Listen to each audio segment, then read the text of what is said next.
नमस्कार दोस्तों, आज इस वीडियो में हम बात करेंगे रिसेंटली जो बजट पेश किया गया उसके बारे में, उसके महत्वपूर्ण पॉइंट्स के बारे में, एग्जाम के पॉइंट ऑफ व्यू से कौन सी चीजें जरूरी हैं जिन्हें हमें जानने की जरूरत है उन पॉइंट्स के बारे में, और रेगुलर लाइफ के यूज में कौन से फैक्ट्स और पॉइंट्स यूज होंगे, क्या क्या हमारे लिए बेनिफिट्स हो सकते हैं, उन सभी के बारे में हम चर्चा करने वाले हैं। इस बजट को मिडिल क्लास का बजट क्यों कहा जा रहा है, उन फैक्ट्स पर भी हम बात करेंगे। आप सभी को पता होगा जो बजट है वो फरवरी के महीने में लाया जाता है और 1 फरवरी 2025 को हमारी फाइनेंस मिनिस्टर निर्मला सीतारमण जी के द्वारा इस बजट को लाया गया और वही लगातार 8 बार बजट पेश करने वाली भारत की वित्त मंत्री बन गई हैं। सबसे ज्यादा बार बजट की अगर बात की जाए तो उसे पेश किया गया है मोरारजी देसाई के द्वारा, जो कि 10 बार है। आप सभी को यह भी पता होगा कि बजट अपकमिंग फाइनेंशियल ईयर के लिए लाया जाता है। जैसे कि जो अभी 1 फरवरी को बजट लाया गया वो लागू होगा 1 अप्रैल 2025 से लेकर के 31 मार्च 2026 तक के लिए। हमारा फाइनेंशियल ईयर 1 अप्रैल से लेकर 31 मार्च ऑफ नेक्स्ट ईयर तक काम करता है। ये सारी बातें आप जानते हो।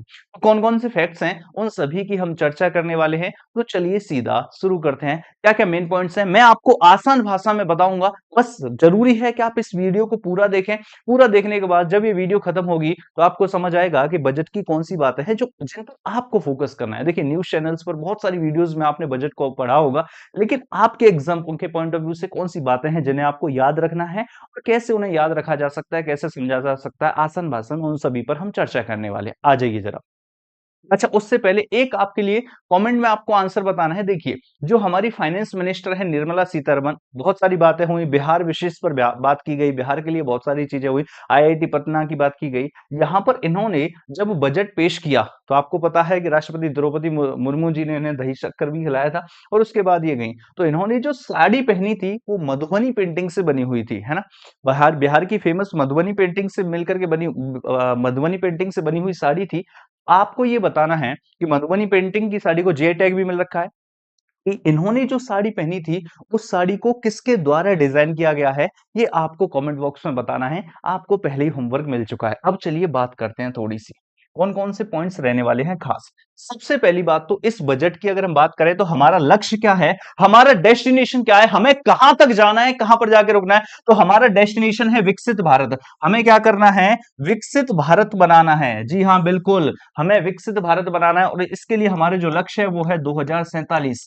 इसके लिए हमारे जो लक्ष्य है वो है 2047। कैसे काम करेंगे हम अपने लक्ष्य को प्राप्त करने के लिए, तो गाइडिंग स्पिरिट जिसे मार्गदर्शिता कहेंगे तो वो होगा इंक्लूसिविटी जिसे समावेश कहा जाएगा, और इसमें फ्यूल का काम करेगा। इसमें एज अ फ्यूल 2047 का जो हमारा विकसित भारत का लक्ष्य है इसको अचीव करने के लिए फ्यूल के रूप में काम करेंगे रिफॉर्म्स। बहुत सारे हमें रिफॉर्म्स करने होंगे, बहुत सारे हमें सुधार करने होंगे। ये सारे सुधार हमारे लिए फ्यूल का एज अ फ्यूल काम करेंगे। अब देखिएगा जरा, इंजन्स ऑफ द डेवलपमेंट, इस विकसित भारत के लिए जो इंजन के रूप में काम करेगा वो कौन सी चीजें हैं जिन पर हमें ध्यान देने की जरूरत है। तो एक तो है एग्रीकल्चर, भैया कृषि पर हमें ध्यान देना होगा। क्या क्या हुआ है कृषि को लेकर के, एग्रीकल्चर को, उसके बारे में बात करेंगे। एमएसएमईज, भैया आप सभी को पता है मीडियम स्मॉल एंटरप्राइजेस की जब हम बात करेंगे तो उससे संबंधित क्या क्या हुआ ये हमें देखना पड़ेगा। इन्वेस्टमेंट को कैसे और ज्यादा लाया जा सकता है, निवेश को लेकर के चर्चा की गई है। और भैया निर्यात को कैसे बढ़ाया जा सकता है, एक्सपोर्ट को कैसे बढ़ाया जा सकता है। इन सभी 4 चीजों पर मेनली फोकस किया गया है।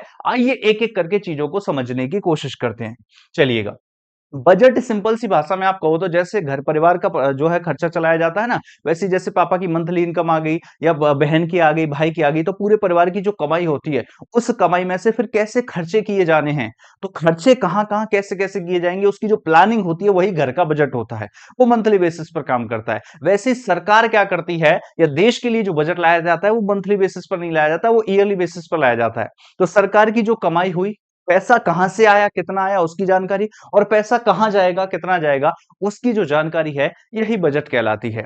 अगर मैं बात करूं कि कहां से आया पैसा, टोटल सरकार की जो इनकम होती है उसे कहां पर रखा जाता है, तो आपको पता है भारतीय संविधान में एक अनुच्छेद है, अनुच्छेद नंबर 266, आर्टिकल नंबर 266। उसमें भारत की कंसोलिडेटेड फंड है जिसको संचित निधि कहा जाता है। तो सारा पैसा वहीं आता है और सारा खर्चा भी वहीं से होता है। तो ये बजट उसी से संबंधित है। दूसरी बात आती है, क्या ये बजट जो शब्द है ये संविधान में लिखा हुआ है? जी नहीं, बिल्कुल नहीं।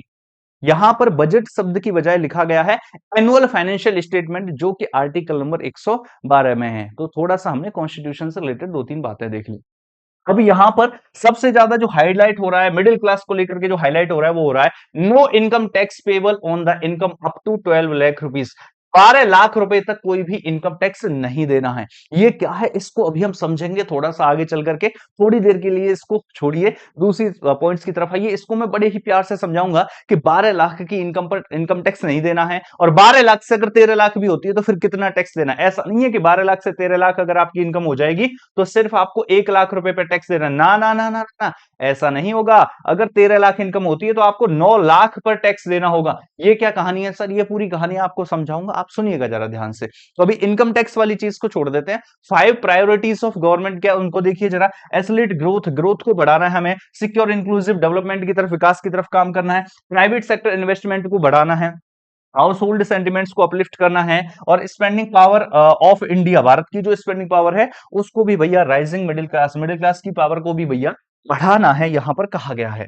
अगर हम एक एक चीज को समझते हुए चलें तो देखेंगे आप यहां पर क्या क्या हुआ है कि सस्ता क्या हुआ है। पहले तो इस चीज को देखते हैं। 36 कैंसर की जो दवाएं हैं उन्हें सस्ता किया गया है। मेडिकल जो उपकरण है, इक्विपमेंट्स है, उन्हें सस्ता किया गया है। एलईडी टीवीज को सस्ता किया गया है। भारत में बने कपड़े सस्ते होंगे, मोबाइल फोन बैटरी सस्ती होंगी, इलेक्ट्रॉनिक कार हो गए, मोबाइल फोन हो गए, मतलब बैटरी से रिलेटेड जो भी सामान होगा ईवी से संबंधित वो सस्ता होगा, ईवी कारें भी सस्ती होंगी। 82 सामानों के सेस को हटाया गया है, यहां पर यह भी बात हुई है। अगर वित्त मंत्री के बजट भाषण की बड़ी बातों पर, मुख्य चर्चाओं पर देखा जाए, आपका थोड़ा सा दृष्टि डाली जाए, तो भारत के पारंपरिक सूती उद्योगों को बढ़ावा दिया गया है। जो सूती कपड़े होते हैं उसको बढ़ावा दिया गया है। कपास के उत्पादन के लिए 5 साल भैया सरकार फोकस करेगी। पीएम धन्य धन्य योजना होगी जिसमें केंद्र सरकार राज्य सरकार के साथ मिलकर के देश के 100 जिलों में से 100 जिलों को डिसाइड करेगी, और उनमें भैया लाखों किसानों के लिए ये बेनिफिशियल होने वाला है। कपास के प्रोडक्शन पर, मार्केटिंग पर फोकस किया जाएगा। किसान क्रेडिट कार्ड की जो लिमिट है उसे 3 लाख से बढ़ा करके 5 लाख कर दिया गया। अब तक जो किसान क्रेडिट कार्ड की लिमिट थी वो 3 लाख थी, अब उसे 5 लाख कर दिया गया। बजट की छोटी छोटी सी बात है जो एक बार इसको देख लेते हैं। न्यू टैक्स रिजिम, 12 लाख रुपए तक कोई टैक्स नहीं होगा, इसको मैं समझाऊंगा अभी थोड़ी देर में। अगले हफ्ते आएगा नया इनकम टैक्स बिल।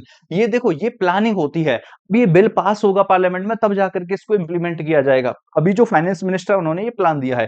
बीमा क्षेत्र में एफडीआई की सीमा 74% से बढ़ा करके भैया, इंश्योरेंस के फील्ड में, बीमा क्षेत्र में जो एफडीआई है उसको 74% से 100% कर दिया गया है। गंभीर बीमारियों की दवाई के लिए कस्टम ड्यूटी घटा दी गई है। कस्टम से 7 टैरिफ रेट हटा दिए जाएंगे। 57 दवाएं निःशुल्क होंगी। किसान क्रेडिट कार्ड की लिमिट को 3 लाख से 5 लाख कर दिया गया है। 30,000 रुपए ये क्या, स्ट्रीट वेंडर्स के लिए 30,000 रुपए का क्रेडिट कार्ड में ले सकते हैं। बच्चों के लिए 50,000 टल टिकरिंग बेसिकली लैब होंगी, ये लैब कहा जाएगा इन्हें। सक्षम आंगनवाड़ी पोषण, 1 करोड़ गर्भवती महिलाओं को लाभ होगा। गिग वर्कर्स जो होते हैं बेसिकली, जैसे कि जोमेटो वगैरह में जो काम करने वाले लोग हैं, गिग वर्कर्स का ई श्रम पोर्टल पर पंजीकरण, आईडी कार्ड भी यहां पर देखने को मिलेंगे। इसके अलावा बात की जाए तो बिहार में मखाना बोर्ड, आप सभी को पता है कि बिहार में मखाने का प्रोडक्शन भी होता है, तो बिहार में मखाना बोर्ड की स्थापना की जाएगी। बजट के 10 बड़े क्षेत्रों पर फोकस रहेगा, 10 बड़े क्षेत्रों पर फोकस रहेगा। कृषि योजना में 100 जिलों को, मैंने अभी बताया ना, धन्य धन्य योजना जो था। खाद्य क्षेत्र में आत्मनिर्भरता को बढ़ाने पर जोर दिया जाएगा, और बजट में किसानों और महिलाओं युवाओं पर फोकस किया जाएगा। इसके अलावा क्या है, 5 साल में 75,000 मेडिकल सीटें बनाई जाएंगी। एआई एजुकेशन के लिए 300 करोड़ रुपए निर्धारित किए गए। आईआईटी में 6500 सीटें बढ़ाई जाएंगी, और आईआईटी पटना का होगा विस्तार। आईआईटी पटना को और ज्यादा फैलाया जाएगा। एक तो देखिए, 2 चीजें जरूर याद रखना, एक बिहार में मखाना बोर्ड और आईआईटी पटना का विस्तार, इस चीज की हम बात करेंगे। स्टार्टअप को मिलेगा 20 करोड़ तक का कर्ज। एमएसएमई को अब 10 करोड़ तक का कर्ज मिलेगा। छोटे कारोबारियों को 5 करोड़ तक का कर्ज मिलेगा। नए उद्योगपतियों को 2 करोड़ रुपए तक का कर्ज मिलेगा। इसकी बात अभी हम करेंगे कि सबसे ज्यादा यहां पर जो खर्चा किया गया है वो खर्चा किस क्षेत्र में रहा है। देखिए, वैसे तो सरकार का ज्यादातर जो पोर्शन होता है ना, वो जाता है भैया आपका जो है लोन, जो हमने उधार ले रखा है ना, उस उधार का इंटरेस्ट देने में ज्यादातर पैसा जाता है। लेकिन उसके अलावा बात की जाए तो डिफेंस पे सबसे ज्यादा पैसा, फिर इसके बाद ग्रामीण विकास पर सबसे ज्यादा पैसा खर्च किया गया, होम अफेयर्स पर, एग्रीकल्चर और उसके संबंधित एक्टिविटीज पर। उसके बाद शिक्षा पर 1,28,650 करोड़ रुपए, फिर हेल्थ पर, फिर शहरी विकास पर, आईटी एंड टेलीकॉम पर, एनर्जी पर। इसको भी अभी हम एक बार देखेंगे। तो मैं मेन मेन पॉइंट्स आपको बता रहा हूं कि मेन मेन पॉइंट्स कौन कौन से हैं, देखिएगा जरा।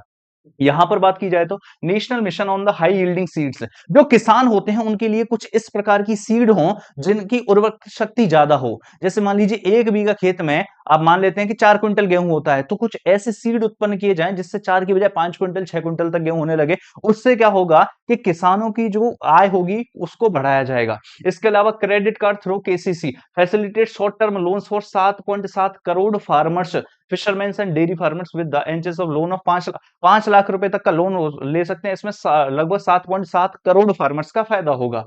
प्राइम मिनिस्टर धान धन्य कृषि योजना होगी, जिसके तहत 100 डिस्ट्रिक्ट्स को केंद्र सरकार राज्य सरकार के साथ मिलकर के जो है तैयार करेगी या डिसाइड करेगी, जिसमें 1.7 करोड़ फार्मर्स को फायदा होने वाला है। Mission for cotton cotton productivity, cotton को बढ़ाने के लिए 5 साल तक फोकस किया जाएगा और मखाना बोर्ड की स्थापना बिहार में की गई। ठीक है, to be setup to improve the production processing values addition, मतलब मखाना जो होता है ना, आपने देखा है, तो मखाने को बढ़ाने के लिए भैया मखाना बोर्ड बनाया जाएगा बिहार में। इसके अलावा बात करें आत्मनिर्भर भारत पल्सेस में, दालों के मामले में देखो, दाल का सबसे ज्यादा प्रोडक्शन भी करता है भारत, लेकिन खपत भी कर जाता है, तो हमें इंपोर्ट भी करना पड़ता है। तो वो ना करना पड़े, इस चीज के लिए दाल पर भैया जो डेवलपमेंट किया जाएगा, यहाँ पर मसूर जैसी उड़द की तूर की जो दाल होती है उनकी प्रोडक्टिविटी को बढ़ाया जाएगा, ताकि भारत में जो खपत है वो भारत से ही हो सके। इसके अलावा जो ग्रामीण इकोनॉमी है, जो रूरल इकोनॉमी है, जो ग्रामीण अर्थव्यवस्था है, उसको बढ़ाने के लिए एज अ कैटलिस्ट यूज किया जाएगा इंडिया पोस्ट। इंडिया पोस्ट और क्या बेहतर कर सकता है भैया ग्रामीण इकोनॉमी को बढ़ाने के लिए, उस पर भी चर्चा की जाएगी। Credit card for micro enterprises, भैया 5 लाख तक की लिमिट जो थी भैया, उसको आपका जो है माइक्रो एंटरप्राइजेस सच एस उद्यम portal in the first 10 lakh such as card will be issued, 5 lakh तक की लिमिट का क्रेडिट कार्ड दिया जाएगा छोटे जो माइक्रो एंटरप्राइजेस हैं उनके लिए। इस पर काम किया जाएगा। Manufacturing mission with the ease of cost of doing business, इसको आसान बनाया जाएगा। बेसिकली लेबर इंटेंसिव सेक्टर्स पर भी काम किया जाएगा। ये तो बहुत सारी चीजें बजट में है।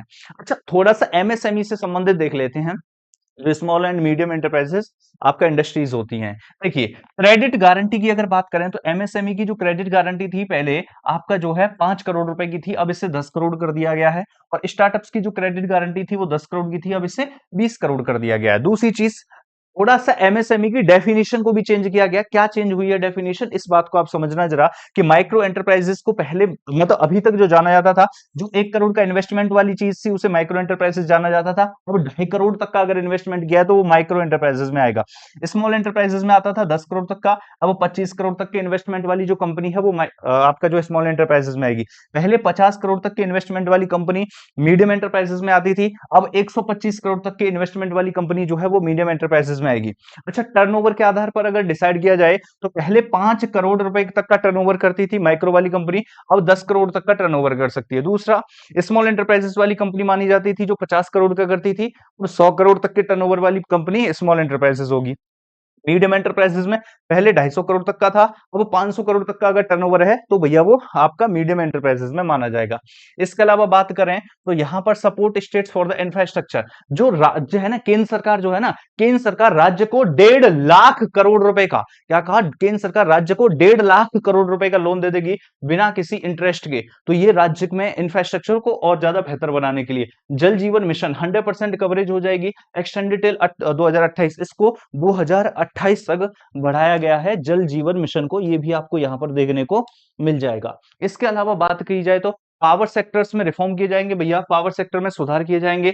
मोनेटाइजेशन प्लान 2025-30, जैसे नहीं सरकार किसी चीज को लीज पर दे देती है, किसी रोड को, हाईवे को, टोल टैक्स वगैरह को, तो उससे भी सरकार को पैसा आता है, इसमें काम किया जाएगा। अर्बन चैलेंजेस कि राज्य ये जो शहर होते हैं, शहर में जो जो चैलेंजेस हैं जिस भी चीज के, सिटीज में वाटर सैनिटाइजेशन रीडेवलपमेंट के, तो उनके लिए भी भैया 1 लाख करोड़ रुपए इंप्लीमेंट किए जाएंगे कि शहरों में जो चैलेंजेस आ रही हैं, जो गलती मतलब चीजें दिक्कत दे रही हैं, उसको बेहतर बनाने के लिए।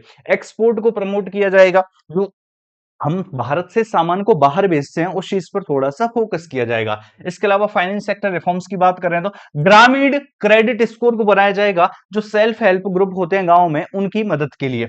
इसके अलावा पार्शियल क्रेडिट एनचेसमेंट हो गया, रिवैम्प्ड सेंट्रल केवाईसी रजिस्ट्री करवाई जाएंगी, इस पर काम किया जाएगा।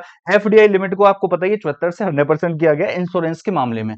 टैक्स रिफॉर्म्स ये तो अभी हम देखने वाले हैं कि इसका जो बिल आएगा वो आना है, जिसमें 12 लाख तक की टैक्स इनकम पर कोई भी इनकम टैक्स नहीं होगा, वो मैं समझाऊंगा। सैलरीड पर्सन के लिए वो 12,75,000 और कैसे कैसे टैक्स लगेगा उस पर भी हम बात करेंगे। रेगुलेटरी रिफॉर्म्स हो जाएंगे, इन्वेस्टमेंट फ्रेंडलीनेस इंडेक्स होगा, इस पर काम किया जाएगा। बेसिकली जो है मैकेनिज्म, ये छोटी छोटी सी बातें और हो गई।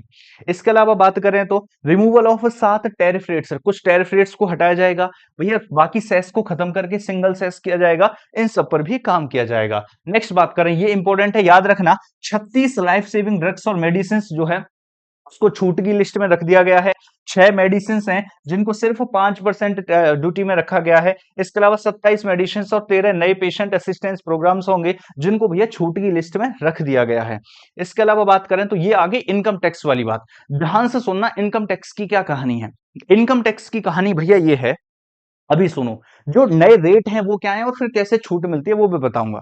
अगर आपकी सालाना कमाई 0 से लेकर के 4 लाख रुपए तक है, चाहे आप साल में 1 लाख कमाते हो, 2 लाख कमाते हो, 3 लाख कमाते हो या 4 लाख कमाते हो, 4 लाख रुपए तक आपको कोई भी टैक्स नहीं देना है। लेकिन अगर आपकी कमाई 4 लाख से 8 लाख तक है तो आपको 5% टैक्स देना है, 8 लाख से 12 लाख तक है तो 10% टैक्स देना है, 12 लाख से 16 लाख तक है तो 15% टैक्स देना है, और 16 लाख से 20 लाख तक है तो 20% टैक्स देना है, 20 लाख से 24 लाख तक है तो 25%, और 24 लाख से ऊपर कितने भी है तो 30% टैक्स देना है। कि सर इसमें ये 12 लाख वाला क्या पंगा है? देखिए कहानी कुछ इस प्रकार है, टैक्स तो ऐसे ही लगेगा, लेकिन अगर आप कमाते हो 0 से लेकर के 12 लाख तक, टैक्स रेट तो यही है, टैक्स रेट तो भैया यही है। लेकिन अगर आप 0 से लेकर के 12 लाख रुपए तक कमाते हो, कहा 0 से लेकर के 12 लाख रुपए तक कमाते हो, आपके ये जितना भी इनकम टैक्स है ना, इसको कहा गया 12 लाख, ये रहा, ये जो इनकम टैक्स है ना इसको रिबेट मिल जाएगी। अगर आप 12 लाख तक कमाते हो तो आपको कुछ भी जमा नहीं करना है, जीरो टैक्स जमा करना है, कितना, जीरो।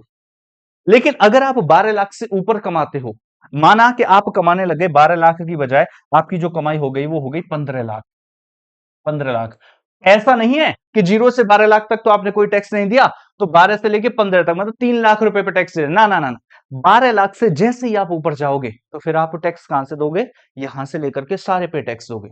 मतलब फिर आपको सिर्फ 4 लाख तक की छूट मिलेगी, 4 लाख से लेकर के 8 लाख तक जो कमाई है उस पर 5% दोगे, 8 से 12 पे 10% दोगे, 12 से 16 पे फिर आपका जो है 15% टैक्स दोगे। अगर आप 0 से 12 तक कमाते हो तो वो रिबेट मिल जाता है, छूट मिल जाती है, टैक्स तो लगता है लेकिन वो छूट मिल जाती है। 12 से ऊपर जैसे ही गए तो फिर आपको ये पूरा टैक्स भरना होगा। सैलरीड पर्सन के लिए 75,000 रुपए की एक्स्ट्रा जो है डिडक्शन है कि आप 12 लाख, अगर कोई सैलरीड है, अगर कोई सैलरीड वाला पर्सन है तो फिर वो हो सकता है 12.75 लाख तक कमाता है, तो भी भैया आपको उसको टैक्स देने की जरूरत नहीं है। और 12.75 से 12.80 भी गया तो फिर उसको ये पूरा टैक्स देना होगा, यहां से लेकर के जो भी जिस भी स्लैब रेट में आता होगा। ये है भैया इनकम टैक्स। तो इसीलिए कहा जा रहा है मिडिल क्लास वाला बजट इसको, क्योंकि मिडिल क्लास की कमाई लगभग इसी सेक्शन में रह जाती है तो उसको टैक्स भरने की जरूरत नहीं है। नेक्स्ट है टीडीएस और टीसीएस जो होते हैं, जैसे मान लीजिए आपका एक घर है, एक घर के अलावा दूसरा घर है, तो सरकार मान के चलती है कि दूसरे घर का रेंट आएगा, लेकिन अब उस रेंट को भी भैया का 2.5 लाख से 2.40 लाख से 6 लाख तक की कैटेगरी में रख दिया गया। सीनियर सिटीजन के लिए जो टीडीएस है भैया, उस लिमिट को 50,000 से 1 लाख कर दिया गया है।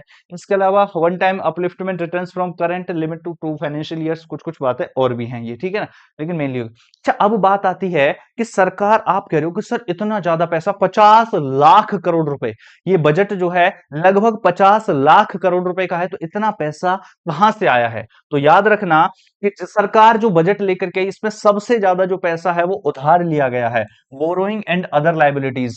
तो बोरो किया गया है या अदर लाइबिलिटीज से आया है, कितना, लगभग 24%। तो 24% लगभग बोरो किया है, अदर लाइबिलिटीज से आया है।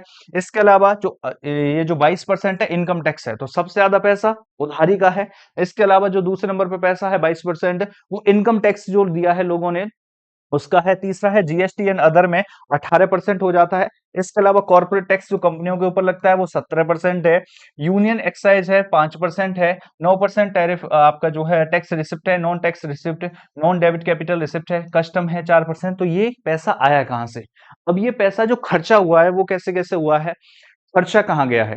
तो भैया सबसे ज्यादा जब तुमने उधार लिया था तो भैया उसके इंटरेस्ट में जाएगा ना सबसे ज्यादा, तो 24% उधार लिया था और टोटल खर्चे का जो 20% है वो इंटरेस्ट में चला गया, वो ब्याज में चला गया पैसा। इसके अलावा 22% राज्यों को दे दिया गया। देखिए सरकार क्या करती है, सरकार टैक्स वसूलती है, टैक्स वसूलने के बाद में क्या करती है, जो पैसा बचता है उसमें से कुछ पैसा राज्यों को बांट देती है। वो कहती है लो भैया तुम खर्चा ले लो, तो ये राज्यों को दे दिया जाएगा उनके डेवलपमेंट के लिए 22%। सेंट्रली स्पॉन्सर्ड स्कीम्स, जिसमें भैया 50% से ज्यादा शेयर हो जाता है सेंटर का, उसी को बोलते हैं सेंट्रली स्पॉन्सर्ड स्कीम, उसमें 8% पैसा जाएगा। Finance commission and other transfers में 8% पैसा जाएगा। अदर एक्सपेंडिचर में 8%, पेंशन में 4% जाएगा।